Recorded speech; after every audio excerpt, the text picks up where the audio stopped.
does it mean for us as a country to act on these laws, and how can we work?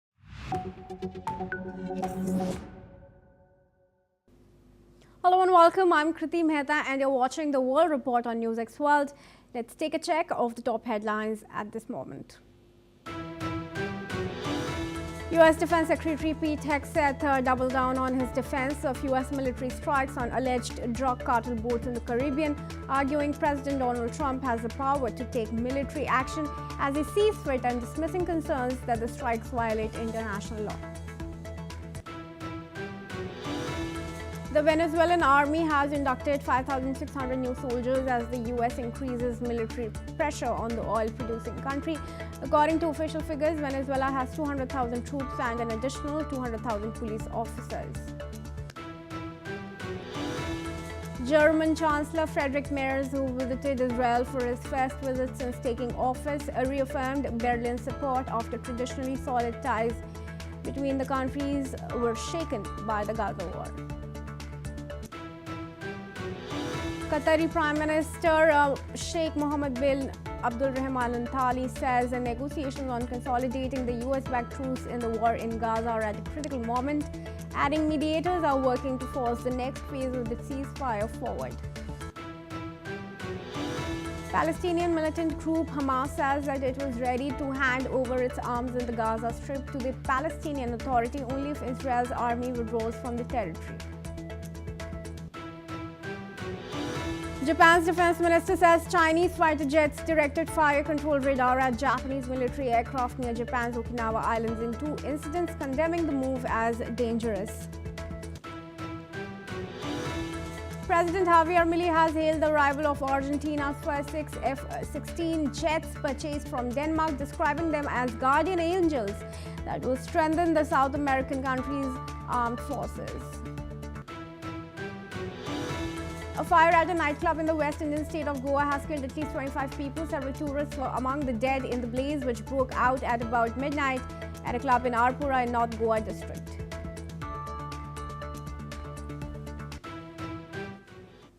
And viewers, let's tell you that the United States Secretary of Defense, Pete Hegseth, has defended the United States Navy's controversial military strike in the Caribbean.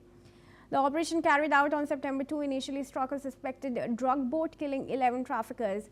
Survivors from the initial strike were killed later in a follow-up attack, raising questions about the legality of the operation and whether Hegseth bore responsibility.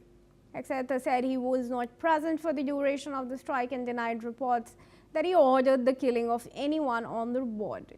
He also stated that his decision has not yet been taken on whether to release the full footage of the operation.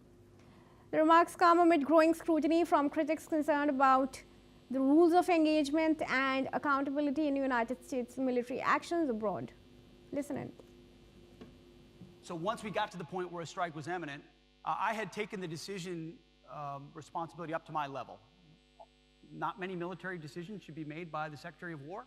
I believe in deferring those decisions to local commanders as much as possible. But because of the strategic implications of the first few strikes, I wanted to hold that decision at my level.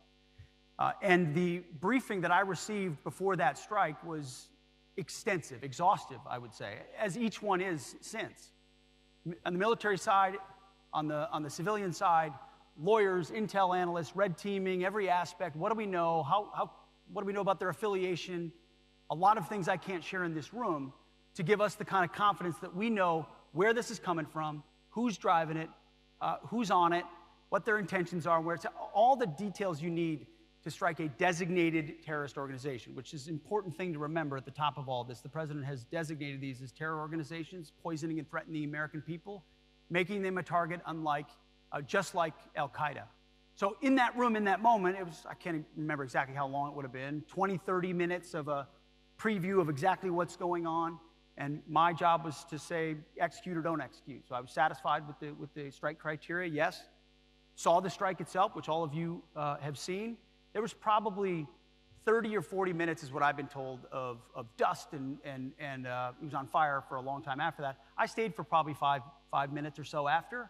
But ultimately, at that point, it was a tactical operation, and so I moved on to other things. I shouldn't be fighting tactics as the Secretary of War, so I moved on to other things.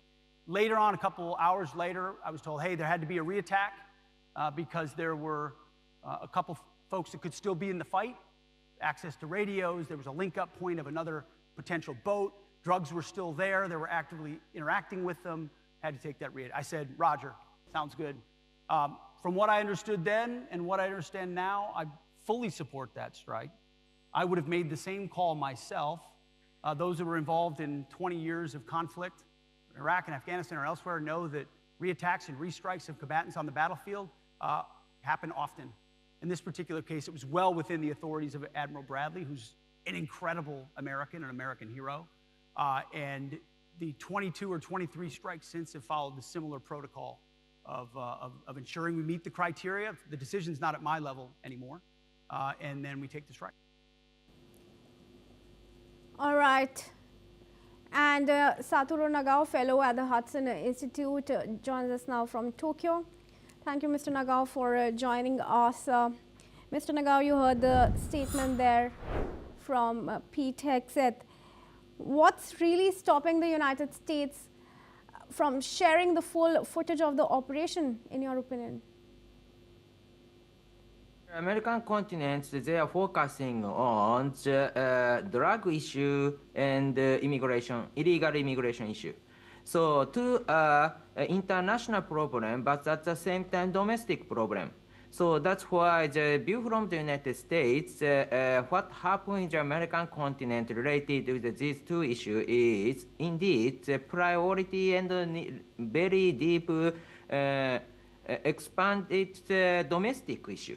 So that's why before the midterm election or before the end of the tenure, they must solve this issue, they believe. So that's why one by one they are talking about the drug issues from the Mexico, the Colombia, of course, and the most important thing is recently Venezuela. Venezuela is resisting, challenging the U.S. For a long time, so that's why the United States need to show something very strong pressure to the Venezuela to abandon such kind of challenging policy against the United States. And one by one, they are stepping up to military pressure. And first priority is, of course, eliminating the drug cartel in the Venezuela. But at the same time, if the Venezuela government cooperate with them to reduce the power of the United States in Latin America, in this case, of course, the United States believe that they have the right to punish them. So that's why the stepping up in the pressure to the Venezuela is rising up. There's a possibility that they will intervene militarily, but the main target will be the drug cartel first, as a first priority. That is the main part, I think.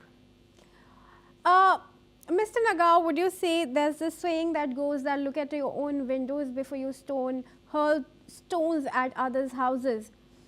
Do you think United States needs to look back at its own country before charging at Venezuela? Because some would say that nobody's putting drugs in the mouths of the Americans. It's up to them to decide whether to take them or not. And targeting alleged smugglers who are not even convicted or proved to be so is what's driving narrative against Trump's policies and Hegseth's actions. Of course, current Trump administration focusing on the direct link with the domestic problem. For example, the sending the National Guard to some states is related with this issue, or the very limited immigration from the America-Mexico border is another thing.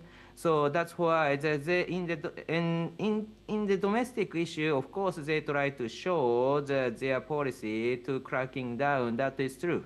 But at the same time, in the American continent, this domestic issue is an international issue too.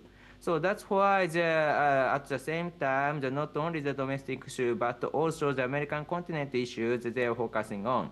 And in the American continent issue is linked with America's influence in the world stage indeed.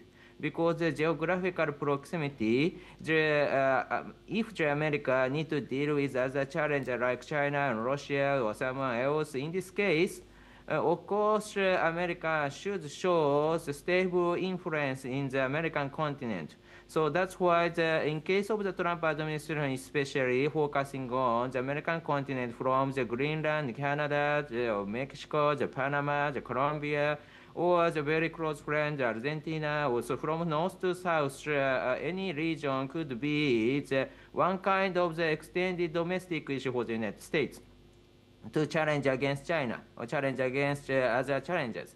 So that's why they're focusing on Venezuela, because for a long time, the challenging attitude of the United States is quite symbolic in the American continent. In this case, America needs to show something power or influence in the American continent by making pressure toward Venezuela. And Venezuela, they have the drugs issue, so that's why this is priority, the Americans think. All right, thank you for your comment, Mr. Nagao, but do stay on with us as we move on. Viewers, hundreds of demonstrators gathered outside the White House Saturday to protest U.S. military strikes on boats off the coast of Venezuela and the possibility of a ground assault, which President Donald Trump has said could begin soon. Critics argue the strikes, which have killed at least 83 people since September, target suspected drug traffickers without due process. Meanwhile, hundreds rallied in Havana in Cuba, showing support for Venezuelan President Nicolas Maduro and condemning U.S. aggression. Participants carried banners reading "Venezuela is not a threat, Venezuela is hope," and displayed images of Fidel Castro and Hugo Chavez. The protests highlight a growing international debate over U.S. policy in the region, which includes repeated strikes on alleged drug smuggling boats and the designation of Venezuela's cartel de Solos as a foreign terrorist organization. U.S. critics warn that Trump's threatened military action is motivated by a desire to control Venezuela's oil resources, while Maduro and his allies insist that the country poses no threat and accuse Washington of seeking regime change. Listen in.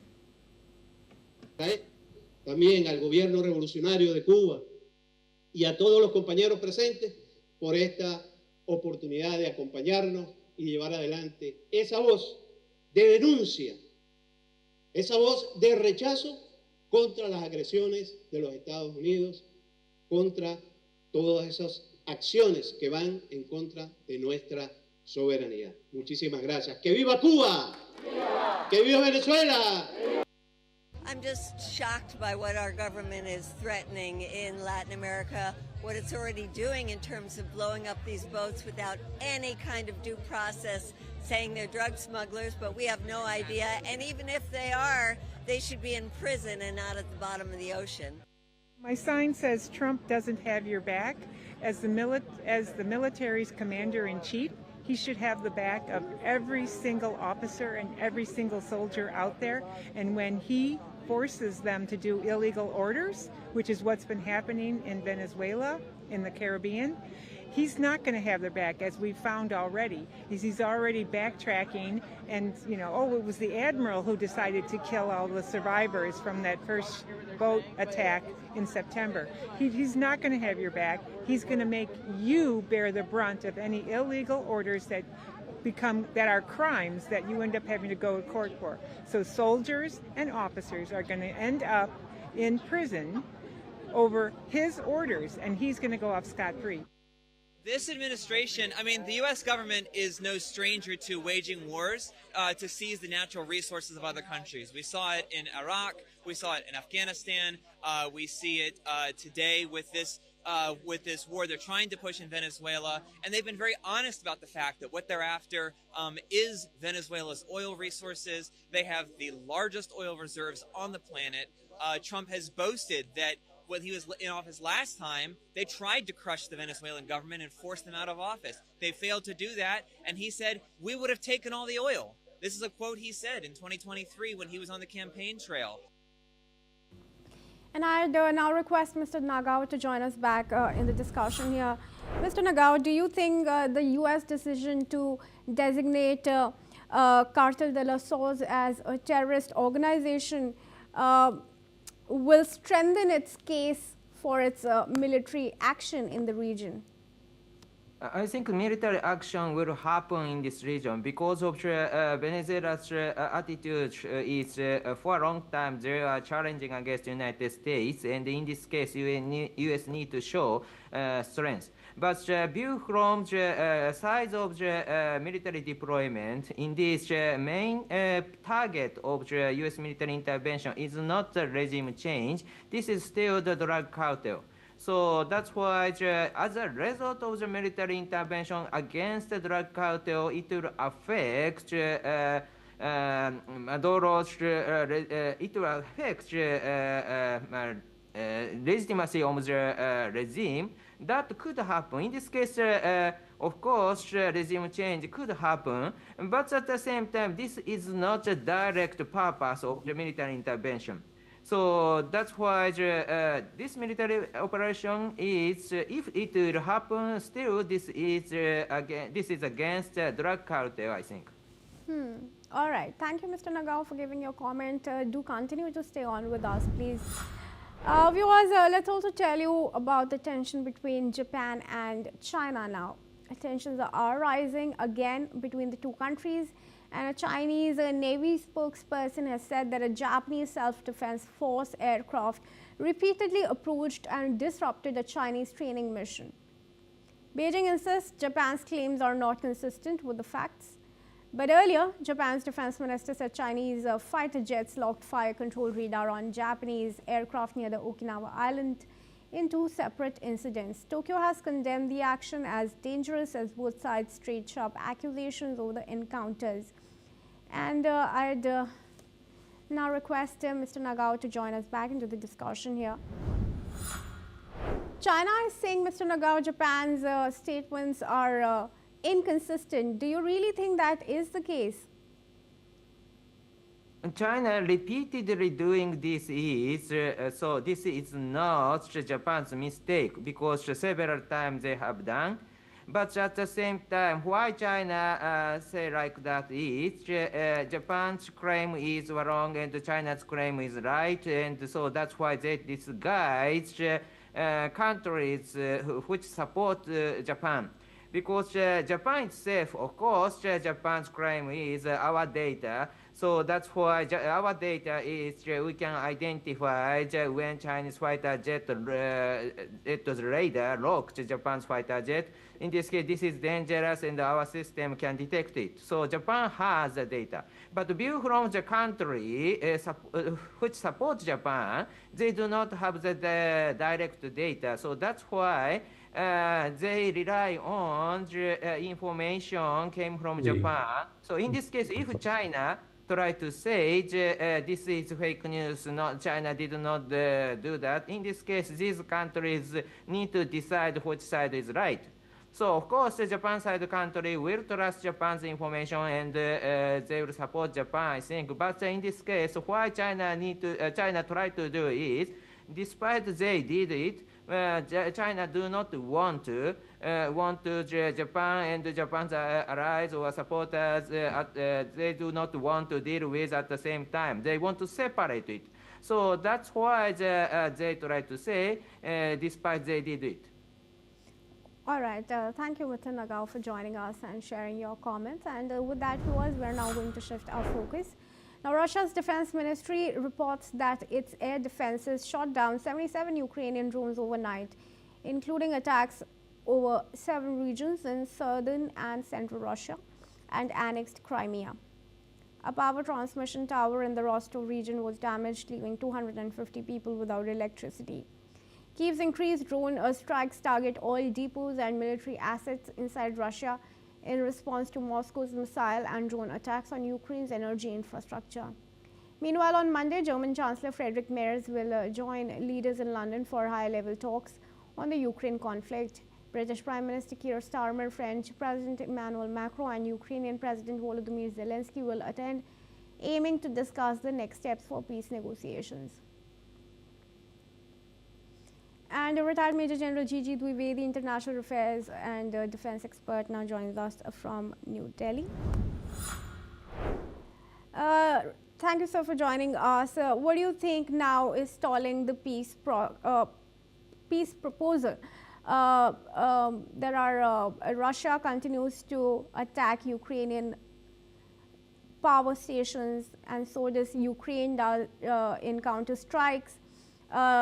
Trump's diplomacy is standing the test of time.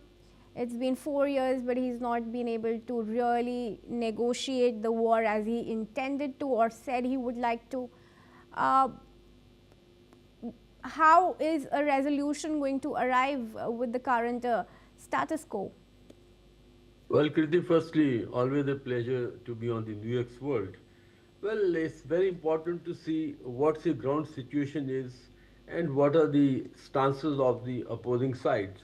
While President Trump had floated a 28-point proposal to bring Ukraine war to an end, but then the proposal itself is hugely in favor of Russia, and it is not acceptable because, for simple reason, that Ukraine doesn't want to lose the territory and it doesn't want certain constraints or imposition on it as to how it will steer itself.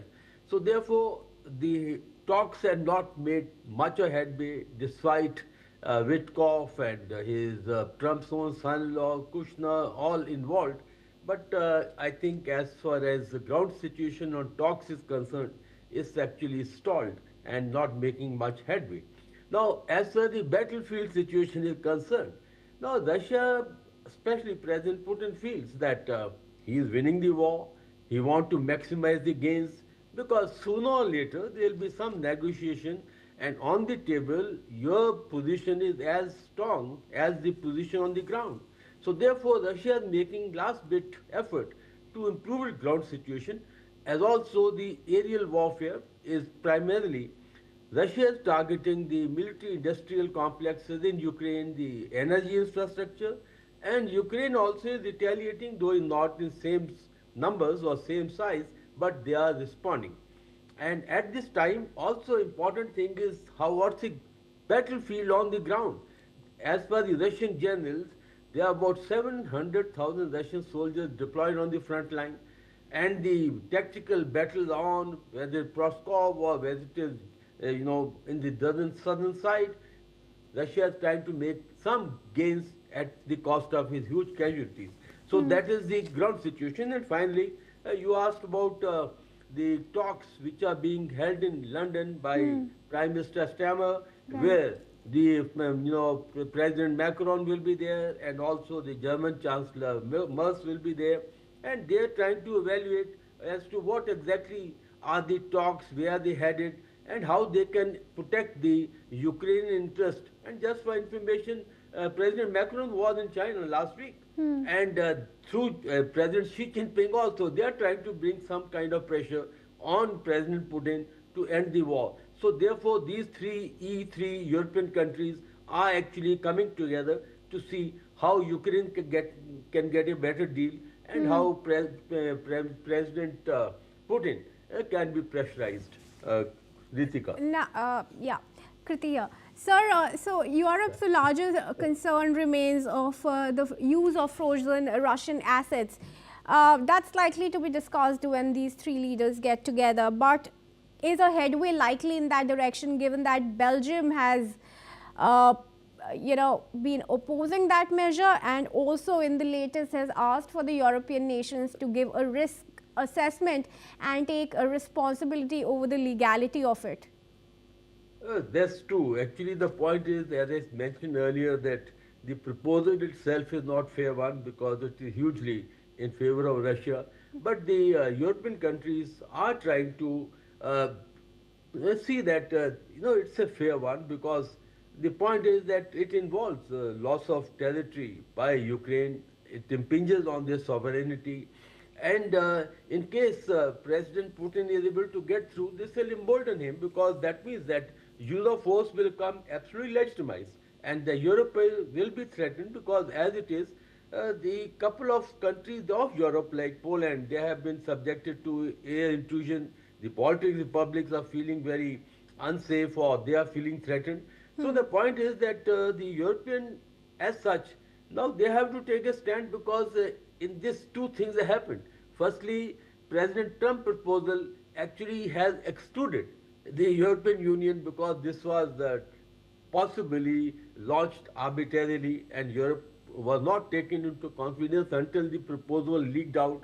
And second point is that as far as President Trump is concerned, I think he is the most pro-Russia president, and he has shown that kind of inclination towards President Putin.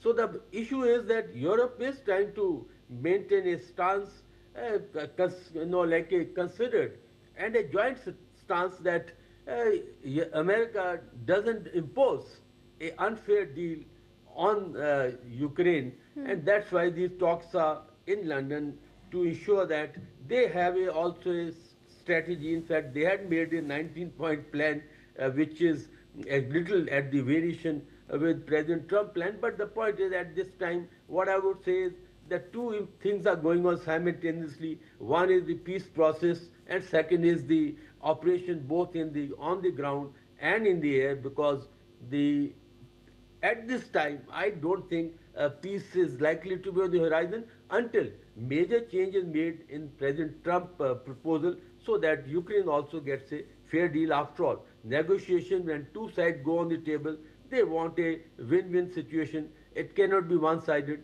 and I think there has to be some kind of give and take as far as the proposal is concerned. Only then two sides will come on the table and to get a fair deal.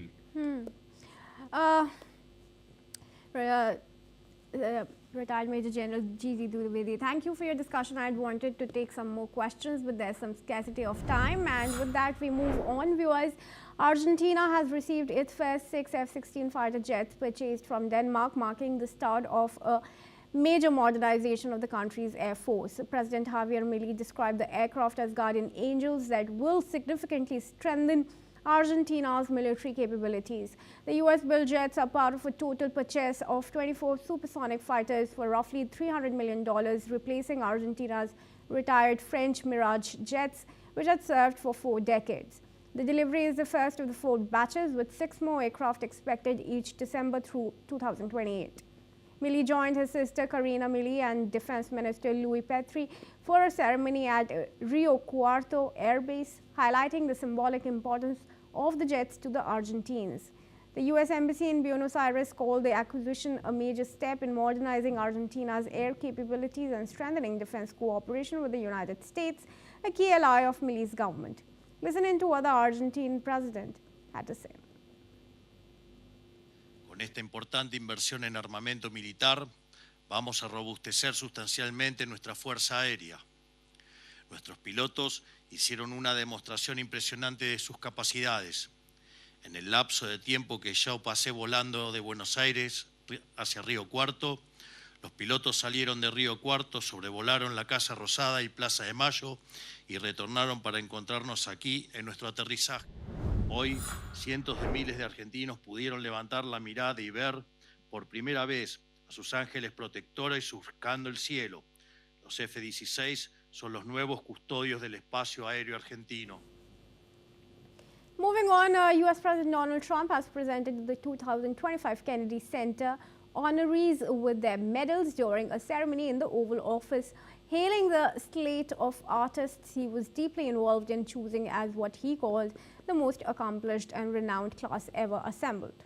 This year's recipients are actor Sylvester Stallone, singers Gloria Gaynor and George Strait, the rock band Kiss, and actor-singer Michael Crawford. Trump did not attend events at the Kennedy Center during his first term, but has taken a keen interest in it during his second, vowing to overhaul an institution he and his supporters view as too liberal. Let's in fact listen into Trump. Each of you has made an indelible mark on American life, and together you have defined entire genres and set new standards for the performing arts. You have set new standards. On behalf of every American who has been inspired by the unbelievable talent of Michael Crawford, who has been influenced by the music of George Strait, or Gloria Gaynor, or Kiss, or who has been moved by Sylvester Stallone's unmatched heart and talent and grit, because nobody played that role, and nobody will ever play that role like Sly. We want to thank you all. And that's a wrap on NewsX World's World Report. Thank you for staying tuned to NewsX World for all international news and updates.